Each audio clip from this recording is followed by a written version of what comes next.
Namaku Rina. Kalau orang luar melihat rumah tanggaku, mungkin mereka akan bilang aku perempuan kuat. Istri yang sabar. Ibu yang bertahan demi anak.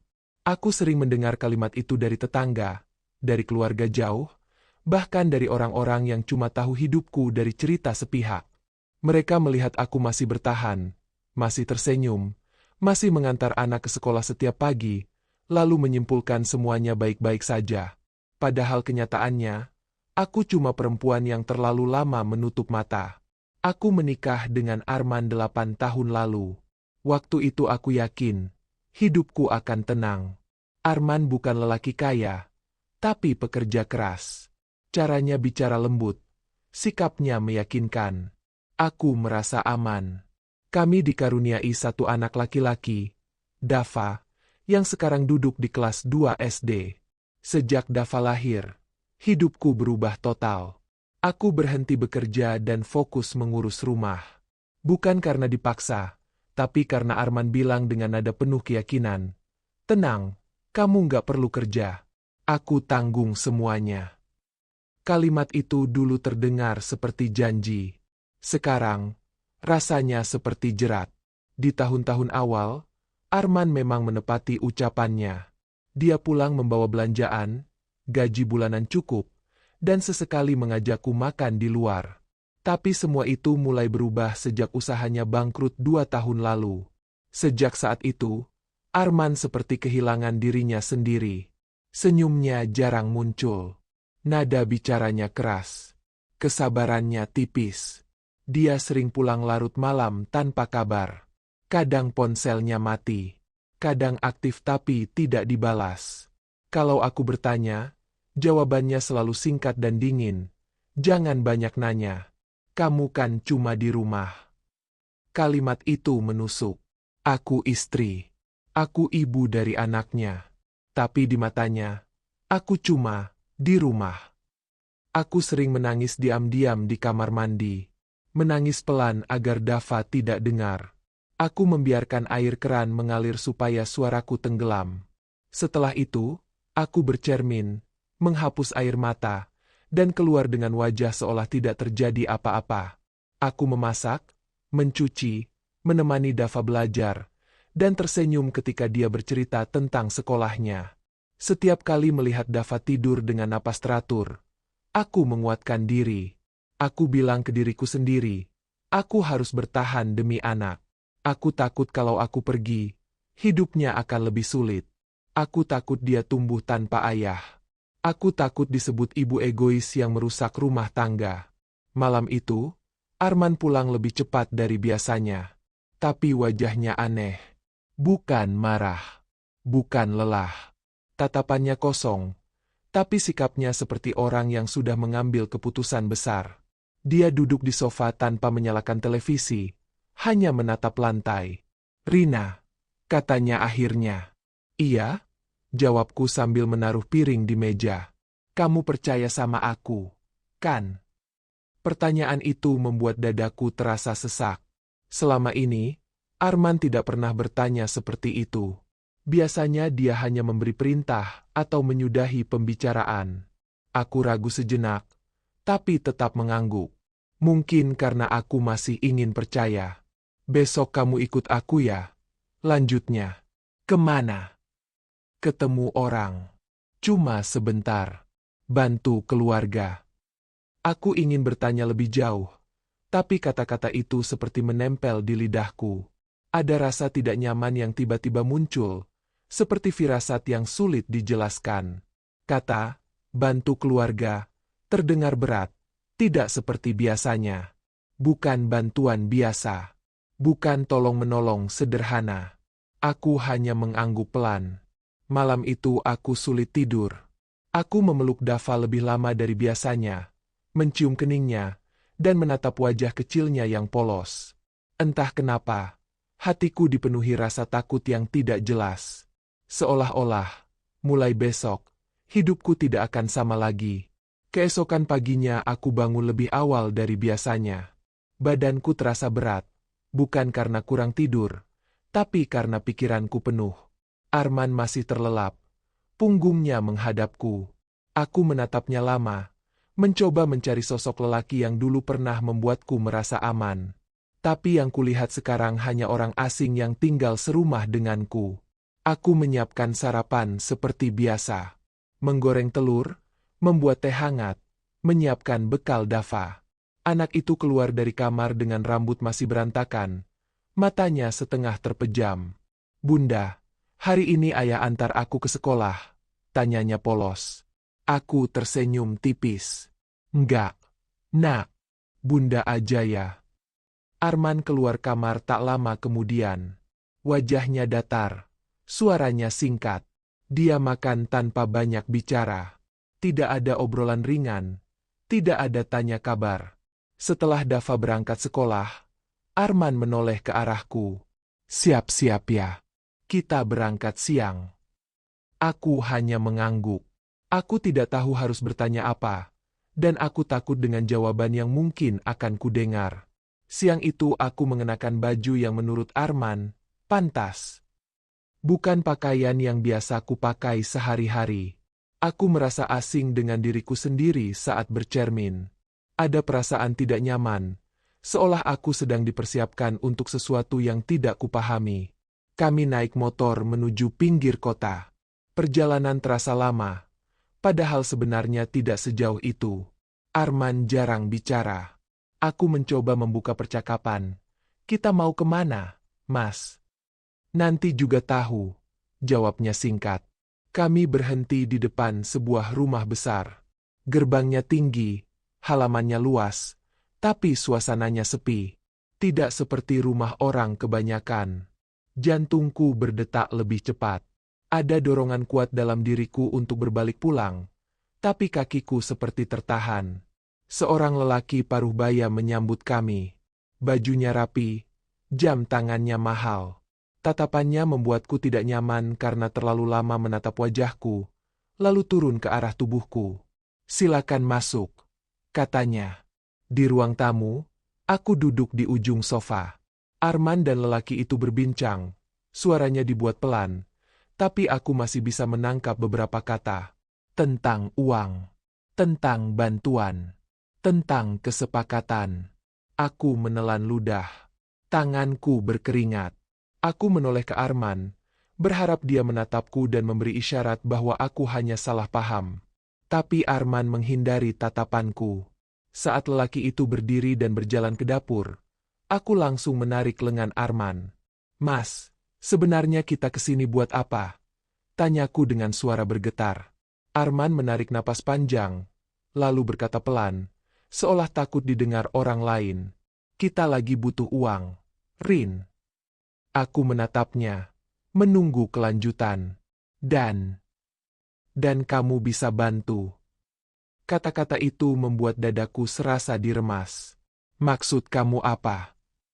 Arman menunduk, lalu berkata tanpa menatap mataku, "Cuma nemenin dia ngobrol. Jadi istri yang baik, nggak lebih." Aku merasa dunia berputar. "Kamu sadar nggak kamu ngomong apa?" bisikku. Arman akhirnya menatapku. Matanya lelah, tapi juga keras. "Kalau kamu nolak, kita nggak punya apa-apa." "Dava gimana? Sekolahnya gimana? Makannya gimana?" Air mataku jatuh tanpa bisa kutahan. "Jadi kamu jual aku?" "Jangan lebay," katanya cepat. "Ini demi keluarga." Kalimat itu terdengar kejam. Demi keluarga, tapi yang dikorbankan hanya aku. Aku ingin berteriak. Aku ingin lari. Tapi kakiku lemas.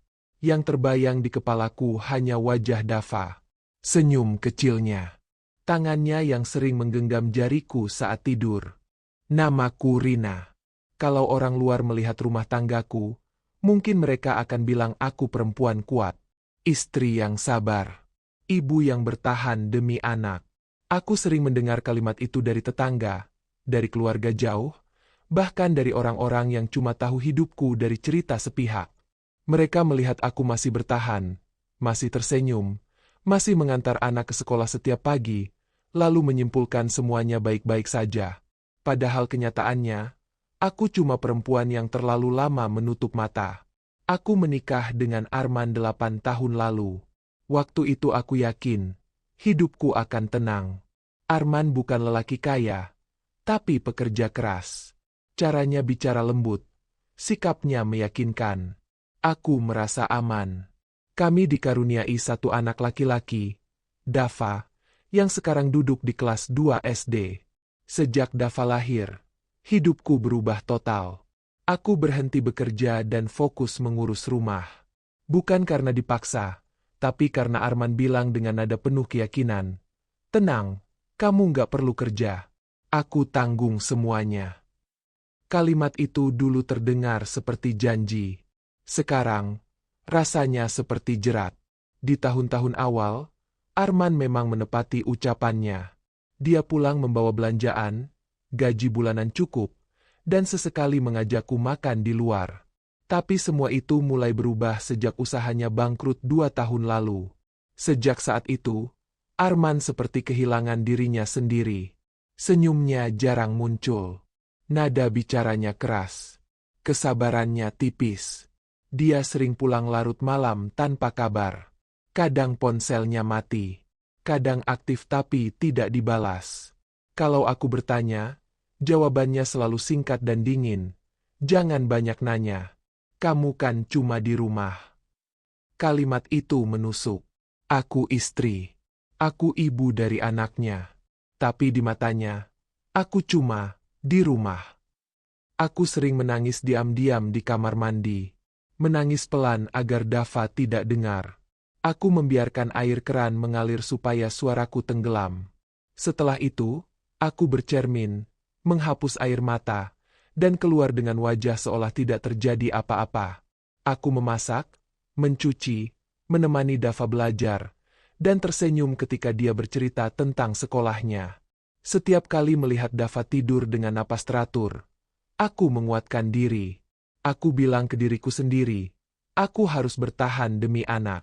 Aku takut kalau aku pergi, hidupnya akan lebih sulit. Aku takut dia tumbuh tanpa ayah. Aku takut disebut ibu egois yang merusak rumah tangga.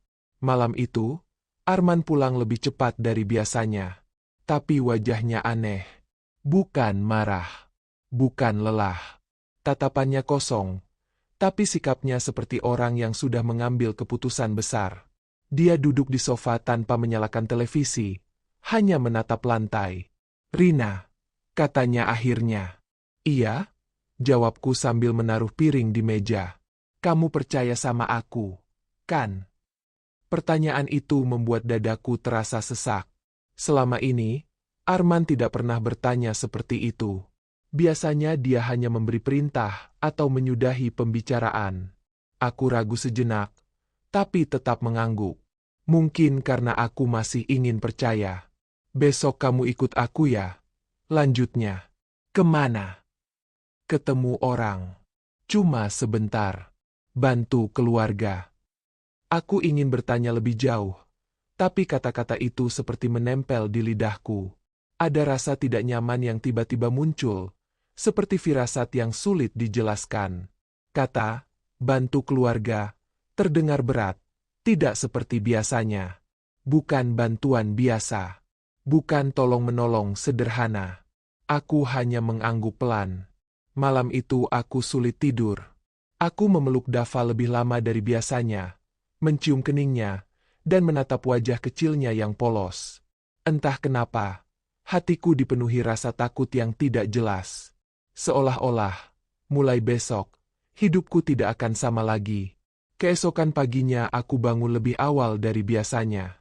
Badanku terasa berat. Bukan karena kurang tidur, tapi karena pikiranku penuh. Arman masih terlelap. Punggungnya menghadapku. Aku menatapnya lama, mencoba mencari sosok lelaki yang dulu pernah membuatku merasa aman. Tapi yang kulihat sekarang hanya orang asing yang tinggal serumah denganku. Aku menyiapkan sarapan seperti biasa. Menggoreng telur, membuat teh hangat, menyiapkan bekal Dava. Anak itu keluar dari kamar dengan rambut masih berantakan. Matanya setengah terpejam. "Bunda, hari ini ayah antar aku ke sekolah?" tanyanya polos. Aku tersenyum tipis. "Enggak, nak. Bunda aja ya." Arman keluar kamar tak lama kemudian. Wajahnya datar, suaranya singkat. Dia makan tanpa banyak bicara. Tidak ada obrolan ringan, tidak ada tanya kabar. Setelah Dava berangkat sekolah, Arman menoleh ke arahku. Siap-siap ya. Kita berangkat siang. Aku hanya mengangguk. Aku tidak tahu harus bertanya apa, dan aku takut dengan jawaban yang mungkin akan kudengar. Siang itu aku mengenakan baju yang menurut Arman pantas. Bukan pakaian yang biasa kupakai sehari-hari. Aku merasa asing dengan diriku sendiri saat bercermin. Ada perasaan tidak nyaman, seolah aku sedang dipersiapkan untuk sesuatu yang tidak kupahami. Kami naik motor menuju pinggir kota. Perjalanan terasa lama, padahal sebenarnya tidak sejauh itu. Arman jarang bicara. Aku mencoba membuka percakapan. Kita mau kemana, Mas? Nanti juga tahu, jawabnya singkat. Kami berhenti di depan sebuah rumah besar. Gerbangnya tinggi, halamannya luas, tapi suasananya sepi. Tidak seperti rumah orang kebanyakan. Jantungku berdetak lebih cepat. Ada dorongan kuat dalam diriku untuk berbalik pulang, tapi kakiku seperti tertahan. Seorang lelaki paruh baya menyambut kami. Bajunya rapi, jam tangannya mahal. Tatapannya membuatku tidak nyaman karena terlalu lama menatap wajahku, lalu turun ke arah tubuhku. Silakan masuk, katanya. Di ruang tamu, aku duduk di ujung sofa. Arman dan lelaki itu berbincang. Suaranya dibuat pelan, tapi aku masih bisa menangkap beberapa kata. Tentang uang, tentang bantuan, tentang kesepakatan. Aku menelan ludah. Tanganku berkeringat. Aku menoleh ke Arman, berharap dia menatapku dan memberi isyarat bahwa aku hanya salah paham. Tapi Arman menghindari tatapanku. Saat lelaki itu berdiri dan berjalan ke dapur, aku langsung menarik lengan Arman. Mas, sebenarnya kita kesini buat apa? Tanyaku dengan suara bergetar. Arman menarik napas panjang, lalu berkata pelan, seolah takut didengar orang lain. Kita lagi butuh uang, Rin. Aku menatapnya, menunggu kelanjutan. Dan kamu bisa bantu. Kata-kata itu membuat dadaku serasa diremas. Maksud kamu apa? Arman menunduk, lalu berkata tanpa menatap mataku. Cuma nemenin dia ngobrol. Jadi istri yang baik. Enggak lebih. Aku merasa dunia berputar. Kamu sadar enggak kamu ngomong apa? Bisikku. Arman akhirnya menatapku. Matanya lelah, tapi juga keras. Kalau kamu nolak, kita nggak punya apa-apa. Dava gimana? Sekolahnya gimana? Makannya gimana? Air mataku jatuh tanpa bisa kutahan. Jadi kamu jual aku? Jangan lebay, katanya cepat. Ini demi keluarga. Kalimat itu terdengar kejam. Demi keluarga. Tapi yang dikorbankan hanya aku. Aku ingin berteriak. Aku ingin lari. Tapi kakiku lemas. Yang terbayang di kepalaku hanya wajah Dava. Senyum kecilnya. Tangannya yang sering menggenggam jariku saat tidur.